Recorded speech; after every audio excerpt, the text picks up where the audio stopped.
que es difícil traer a personas porque, claro, nosotros operamos pacientes de toda España y claro, cuesta, tengo que agradecer que vengan porque aquí ha venido gente de Cataluña, han venido de La Coruña, de Galicia, o sea, tenemos de todas partes de España, tenemos personas de Navarra que se han acercado a la jornada, igual que también de Zaragoza, evidentemente. Entonces, nosotros hemos tratado desde hace muchos años de tener este feedback con los pacientes porque aprendemos mucho de estas reuniones, tanto de lo que se habla aquí como más casi de lo que hablamos en las comidas, luego cuando nos reunimos y vamos a comer, porque nosotros vemos los sentimientos que tenéis, los médicos muchas veces tratas al paciente, lo operas o haces lo que sea, le das un tratamiento, él se va y de lo que él siente sabes poco. Entonces estas jornadas sirven mucho sobre todo para eso, para saber lo que sienten, qué inquietudes tienen, hacia dónde tenemos que movernos, cómo podemos mejorar el tratamiento. Y he cambiado mucho. Nosotros empezamos en el 2004 a hacer cirugía aquí en esta clínica y ha cambiado muchísimo nuestros tratamientos, la forma de plantearlos, los protocolos.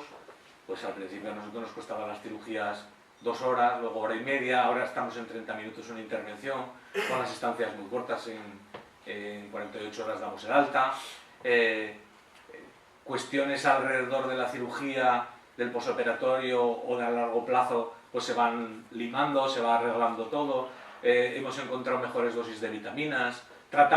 Estamos tratando ya hace 2 años, me parece que esto ya lo comentamos, tratamos de hacer unas vitaminas nuevas, que un laboratorio nos las fabrique para vosotros, que sean más específicas. Es decir, vamos haciendo muchas cosas, sobre todo en relación a lo que oímos de lo que nos contáis.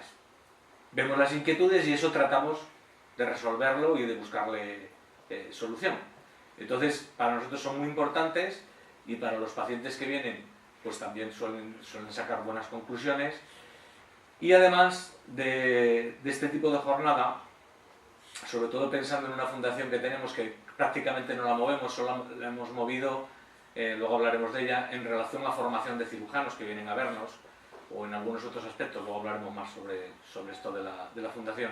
Pues también, claro, a las personas con las que hablamos son luego embajadores, vosotros sois embajadores de los conocimientos que hay que adquirir para poder comentarlo a otras personas, otros pacientes interesados en la cirugía o no interesados, que podamos conseguir una prevención de la obesidad o que podamos conseguir un conocimiento de que la cirugía de la diabetes se puede operar, o sea, que existe.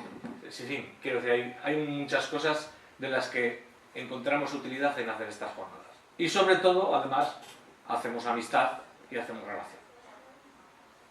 La cuestión que siendo hoy el Día Europeo de la Obesidad, se nos ocurrió que podríamos dar una charla en la que vamos a ver por qué somos obesos.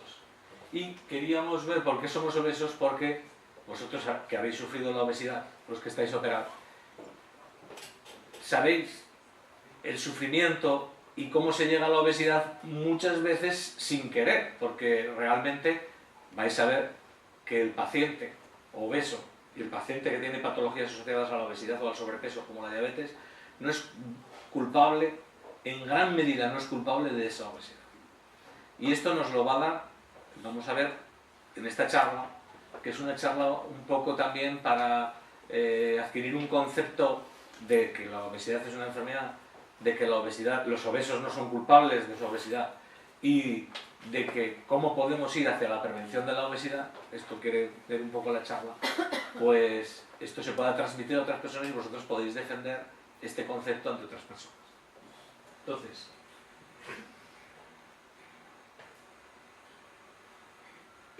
vamos a ver lo que estamos comentando. Bueno, hay una cadena de prevención de la obesidad que empieza desde el mismísimo día que nacemos. Nuestra madre con la lactancia. Las madres quieren que los niños sean lo más gordicos posibles porque son más rollizos y son más sanos. Eso pensamos. El padre pasa a dar el biberón. Hay que dar el biberón y todo, que se lo beba todo, y si bebe más, mejor.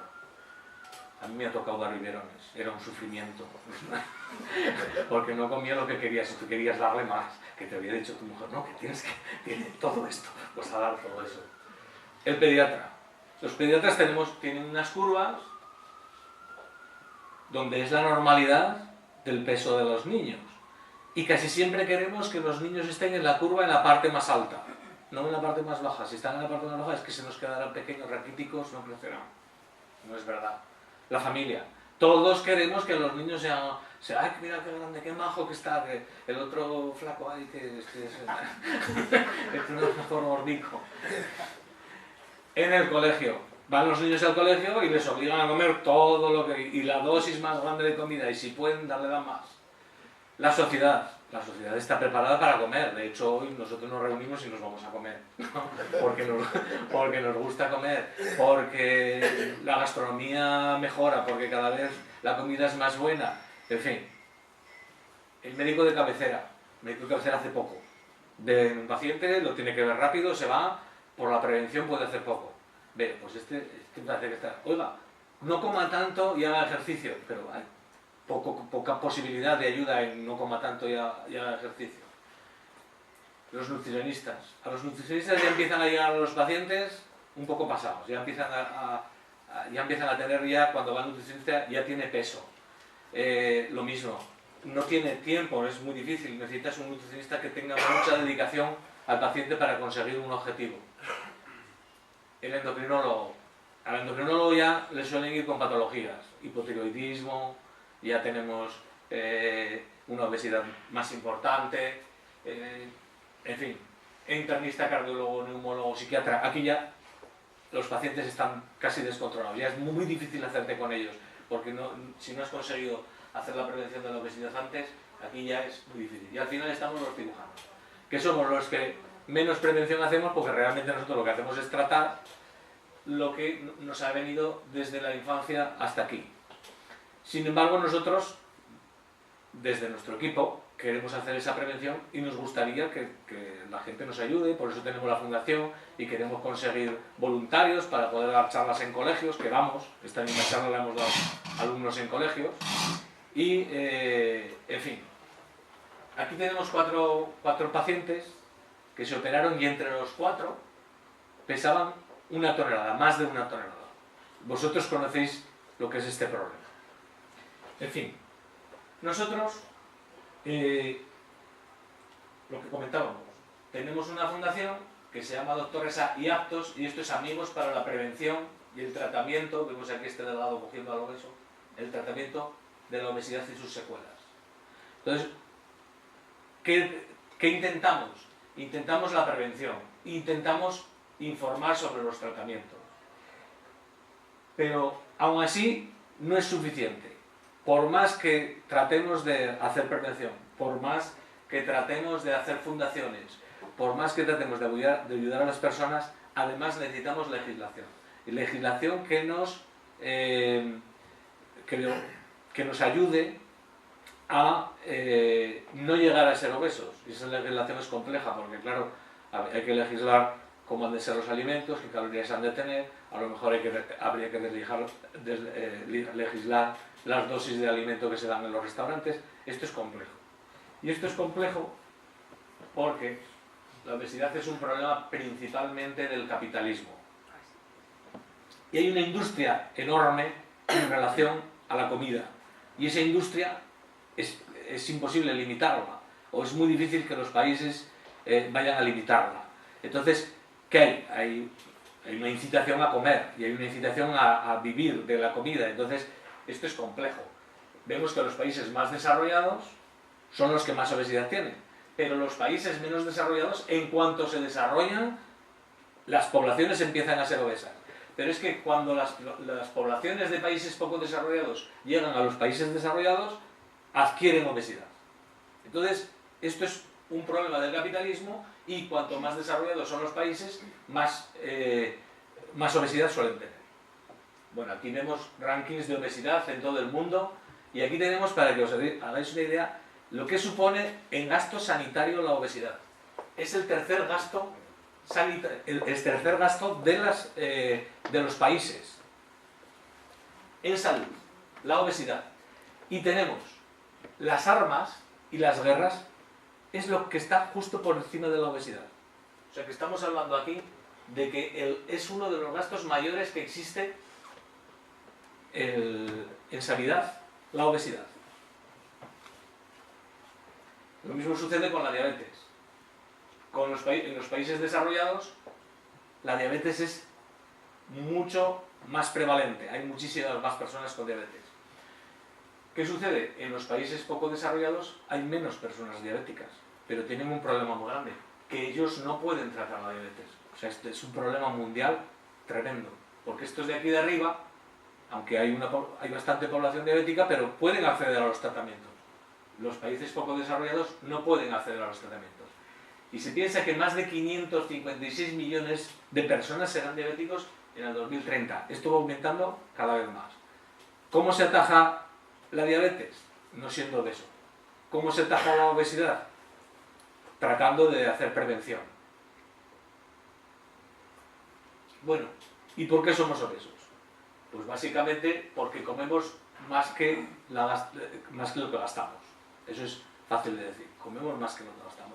Pero ¿por qué comemos más que lo que gastamos? ¿Qué es lo que sucede en esta ecuación que debería haber un equilibrio? Pues esto ha sucedido porque ha habido una evolución anatómica, fisiológica, psicológica y social del hombre, una evolución que probablemente no se esperaba. Y esto es lo que ha hecho que ahora se haya llegado a un punto en el que la obesidad es una patología mundial, universal, de todas las personas, que se manifiesta cuando comen. Si uno no come y está en un país donde no tiene comida, no es obeso, pero en cuanto llega a un país donde hay comida, la obesidad florece. Bueno, aquí vemos la evolución del hombre. Fijaros, millones de años. Homo sapiens. Lo que nosotros hemos podido influir en todas estas líneas sobre la obesidad ha sido aquí, en esta parte de aquí. 300.000 años, el hombre consigue hacer el fuego y poder cocinar cosas. Hace 15.000 años, solamente 15.000 años, consigue la agricultura y la ganadería. Hace 8.000 la escritura, ya estamos en la historia. Y hace 7.000 años, los recipientes para poder cocinar cosas y los recipientes para guardar cosas. O sea, nosotros estamos influyendo en la obesidad desde la evolución del hombre. Solamente hemos tenido culpa de esto en este periodo de tiempo pequeño. Los primeros homínidos vivían en bosques como este y comían prácticamente solo vegetales. No tenían que buscar comida porque tenían mucha y vivían ahí tranquilamente. ¿Qué les sucede a estos? Tenían un aparato digestivo totalmente diferente al hombre. Este es el hombre actual y este era ese primer homínido. Nosotros tenemos un estómago relativamente pequeño, ellos tenían relativamente pequeño, pero es grande, o sea que cabe bastante. Ya sabéis cuando vamos a una boda lo que uno come y la capacidad que tiene. Ellos tenían un estómago un poquito más grande porque comían mucha fibra, mucho vegetal y tiene mucho volumen, entonces tenían el estómago un poquito más grande. Tenían un intestino delgado mucho más corto que el nuestro. Nuestro intestino delgado es mucho más largo, entonces nosotros tenemos mucha más capacidad de absorción y sobre todo de absorción de hidratos de carbono y de grasas. Ellos, su aparato digestivo era más corto y sin embargo tenían un intestino grueso mucho más grande, porque ellos en este intestino grueso metabolizaban parte de las fibras porque comían mucho vegetal. Y entonces tenían un intestino grueso más grande con más capacidad de metabolizar fibra, lo que estamos hablando, que nosotros tenemos poca capacidad y tenemos un intestino grueso mucho más pequeño. O sea que ha habido un cambio de aquí a aquí en la diferenciación de la absorción. Entonces nosotros absorbemos mucho hidrato de carbono, que comemos hidrato de carbono de absorción rápida, dulces, azúcares, y ellos tomaban hidratos de carbono de absorción lenta, fibra sobre todo, con lo cual se defendían muy fácil de la obesidad porque absorbían menos y comían cosas que se absorbían peor, con lo cual no eran obesos. Pero esto se plantea un problema. Por cambios climáticos que se producen en esta zona donde están naciendo estos animales, por cambios climáticos esos bosques les desaparecen, con lo cual tienen que enfrentarse al trabajo, tienen que enfrentarse a buscar comida. Y esa búsqueda de comida los pone en peligro de la desnutrición. Luego tienen que buscar una situación en la que ellos consigan con menos comida poder vivir mejor. Entonces, lo primero que hacen es levantarse, porque tienen mejor visión del peligro. Al estar elevados ven mejor los animales que le pueden atacar. Consiguen mayor manipulación porque han conseguido un cerebro más grande. El hecho de estar levantado supone menor coste energético. Caminar gasta menos energía que estar yendo sobre 4 patas. Un 35% menos de energía que ir sobre 4 patas. Y tiene mejor la regulación de la temperatura, porque la luz nos da de otro modo, ¿vale? Entonces, este necesita más comida, se defiende lo primero poniéndose de pie porque va a gastar menos energía. Tiene que buscar comida. Y además hace otra cosa, y es que busca, al tener hambre, un modo de reservar la energía. Y este animal evoluciona para reservar la energía en forma de grasa. ¿Vale? Entonces, vemos la diferencia de un animal al otro. Este tenía las costillas muy anchas porque tenía una capacidad muy grande en el colon, y entonces le obligaba a tener esas costillas anchas, frente a nosotros que tenemos el tórax más estrecho porque lo que tenemos principalmente es intestino delgado y el colon está más apartado. Esta es Lucy, que es la que se ha dicho que es la Eva africana.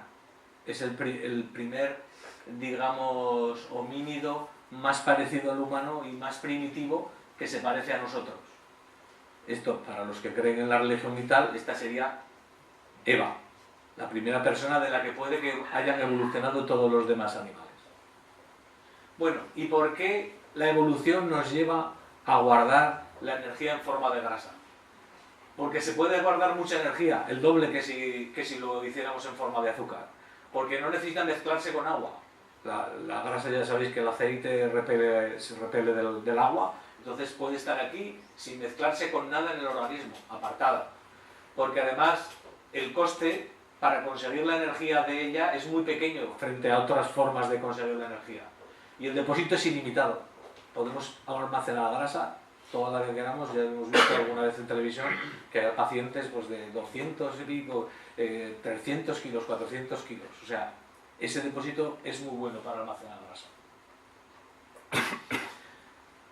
Entonces, surge una forma de almacenar grasa que es diferente en el hombre que en la mujer. El hombre almacena la grasa en el abdomen porque en ese momento no le molesta para trabajar, no le molesta para cazar, incluso le sirve como contrapeso para hacer ejercicio, para hacer fuerza.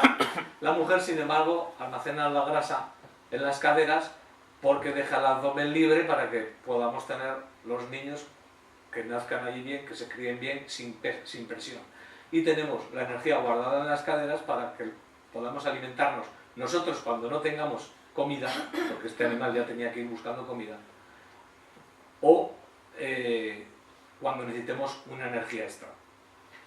Hemos de decir que estos animales, a diferencia de nosotros, tenían lo que comían ellos de la naturaleza, tenía muy poca grasa, un 4%, frente a un 20% del ganado actual. ¿Vale?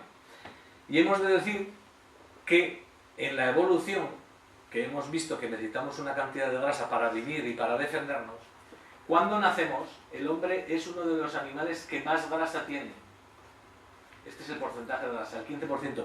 Es más obeso que la ballena, aunque parezca mentira, que el cordero o que el cerdo. Fijaros, casi es el cerdo el menos graso de todos. Y esto es porque en los primeros días de vida, el hombre es muy inofensivo, o sea, tiene poca capacidad, así como otros animales en cuanto nacen se levantan y pueden ir a amamantarse de los caballos, todo. Se defienden rápidamente, el hombre se defiende muy poco, por lo tanto tenemos que tener una cantidad de energía cuando nacemos para poder vivir incluso algún día sin que nos alimentasen, porque tenemos que esperar que nos alimenten, no somos como otros animales que vamos y nos alimentamos. Bueno, la cuestión es que todo este equilibrio que más o menos existía entre que trabajamos, necesitamos energía, guardamos algo, se nos rompe cuando el hombre llega a ser Homo sapiens sapiens, que somos nosotros. Porque este hombre desarrolla hacia este periodo, desarrolla la pesca, la ganadería y la agricultura, con lo cual ya tiene comida para comer siempre, todos los días. Y esto nos va a plantear un problema, porque empezamos a vivir en sociedad, nos sobra comida y es a partir de ahí cuando vamos a poder empezar a engordar. Y además, creamos cosas, como los utensilios para hacer comidas. La comida tiene mejor sabor, porque estamos cocinándola, ya no comemos la comida cruda. La digestión, parte de la digestión se hace externa, o sea que vamos a absorberla mejor, porque al no estar cruda, está ya en parte digerida, nuestro intestino la va a absorber mejor, nuestro estómago va a deshacerla mejor. Metabólicamente es más barata porque no tenemos que gastar nosotros energía en hacer la digestión, porque la digestión nos viene hecha.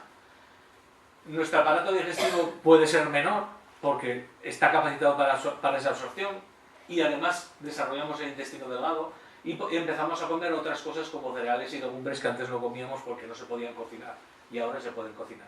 Antes crudas no se podían comer. Bueno, y aquí hay un cambio también importante en el cerebro. Esta parte del cerebro, todo esto de aquí, es el cerebro animal. Y el hombre lo que ha hecho es desarrollar esta parte de aquí adelante, más que los demás.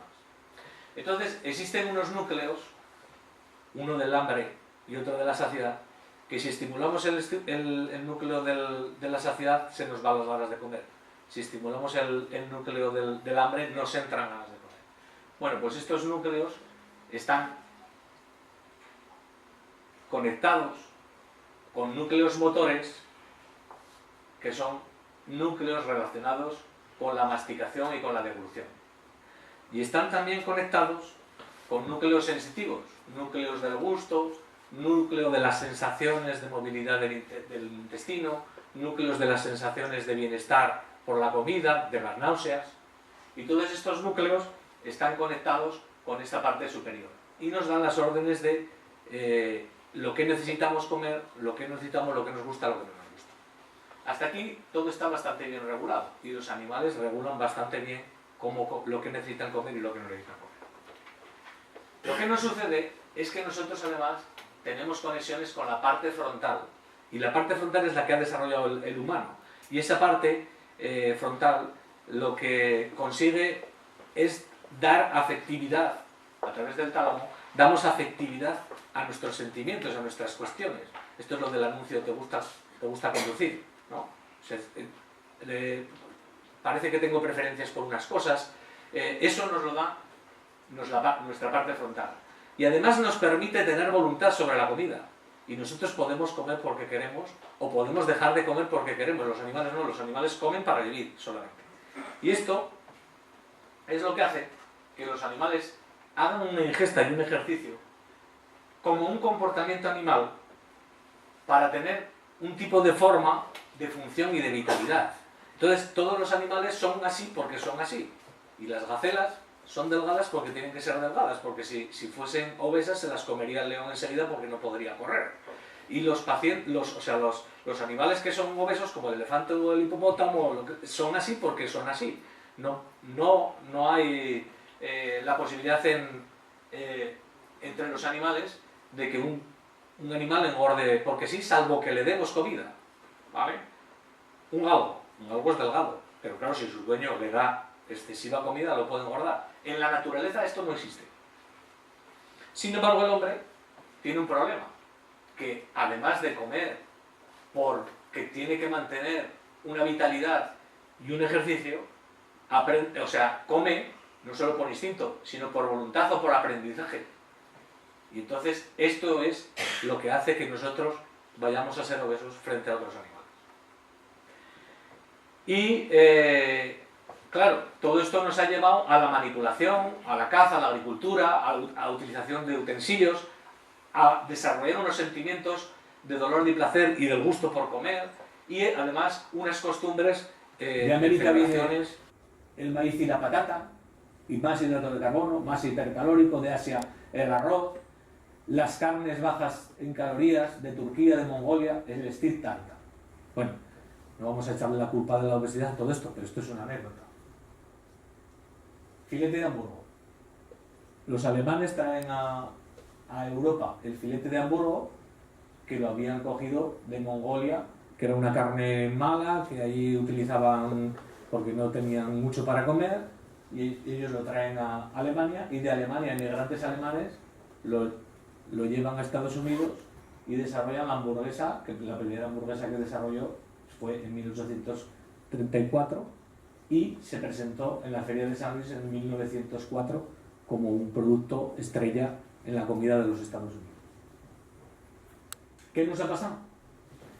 Pues que además de ir evolucionando hacia comidas más hipercalóricas, a nosotros nos ha empezado a gustar más los hidratos de carbono, y cada vez en las comidas hay más contenido de hidratos de carbono en todas estas épocas. La comida es un placer adictivo, por lo tanto, cuando comemos, si nos dan más que menos, casi preferimos más. Y esto es lo que nos ha pasado. 1954, 79 gramos de hamburguesa. 2004, 122. O sea, se van duplicando las dosis de las patatas fritas del 55 frente a las patatas fritas actuales, 3 veces más. Una tableta de chocolate de 1900, una tableta de chocolate de ahora, 4 veces más. Una Coca-Cola, 4 veces más. Las patatas fritas que damos cuando vamos al cine, pues antes era una cajita pequeñita y ahora es una taza, una caja que caben 21 tazas de patatas fritas. O sea, de palmitas, perdón. O sea, estamos inmersos en una situación casi imposible de escapar, porque no podemos dejar de comer porque todo nos incita a comer. Pero además hemos caído en otra cuestión que nos trajo la revolución industrial. Y aquí voy a poner un dato porque esto no se sabe, pero la primera patente de una máquina de vapor es de un español. Fijaros de qué tiempo. Que esto hasta el siglo XIX no se puso en marcha la máquina de vapor. Sin embargo, un español había inventado una que está por ahí, la patente que se ha descubierto, y era una patente española. Ahora, la utilización de la máquina de vapor pues se la debemos a James Watt. Bueno, ¿qué sucede? Que al utilizar la máquina de vapor, la industria cambia totalmente. El hombre ya no tiene que hacer todo físicamente. Aparece el tren, con lo cual las mercancías se llevan con máquinas. Aparecen los coches, aparecen las grúas, aparecen las prensas, aparecen muchas cosas que hacen que el hombre no tenga que trabajar solo físicamente como tenía que trabajar antes del siglo XIX. En Inglaterra hay 15.000 máquinas de vapor en 1830, en Francia 3.000, en Alemania 1.000, pero esto va en aumento. Y para rizar el rizo, nos llega la revolución tecnológica, con lo cual ahora ya no necesitamos casi ni movernos. Bueno, de hecho mis hijos se relacionan, y vuestros hijos se relacionan con los compañeros a través del WhatsApp sin quedar. Y los tienes uno en una casa y otro a 50 metros y están hablando en vez de quedar y salir a la calle.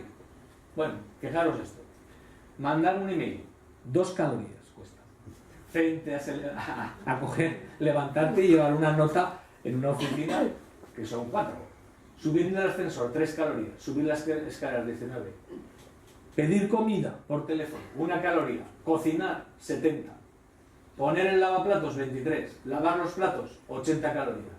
Ver la tele, 35. Jugar a las cartas, solo a las cartas, 52 calorías. Lavar el coche, 35. O sea, llevar el coche a un lavadero. Lavar el coche, 104. Jugar a la Play, 53. Jugar al baloncesto, 280. Pero es que además, en las 168 horas de la semana, un joven está 40 horas viendo la tele, el 23%, 25 horas sentado en clase, el 14%, 10 horas frente al ordenador y los videojuegos, y 54 horas durmiendo. Solo el 77% del tiempo, o sea, el 77% del tiempo está sin hacer nada de ejercicio. Esto es lo que nos ha traído la obesidad. Y para prevenir la obesidad tenemos que tener algunos conceptos, como que los niños gordos no son más guapos ni más sanos, no hay que obligar a comer, no hay que utilizar una comida como una recompensa, los alimentos más naturales y menos elaborados suelen ser los más sanos, suelen ser los que menos engordan. El centro de la celebración son las personas, no son la comida. Nosotros vamos a ir a comer, pero sobre todo lo que queremos es relacionarnos entre nosotros. El ejercicio es necesario y debemos hacerlo en cualquier momento que podamos. Y además, sobre todo, necesitamos leyes que nos protejan de cómo tienen que ser la composición de los alimentos y cómo tiene que ser el consumo de esos alimentos. Muchas gracias. Esto era lo primero que quería.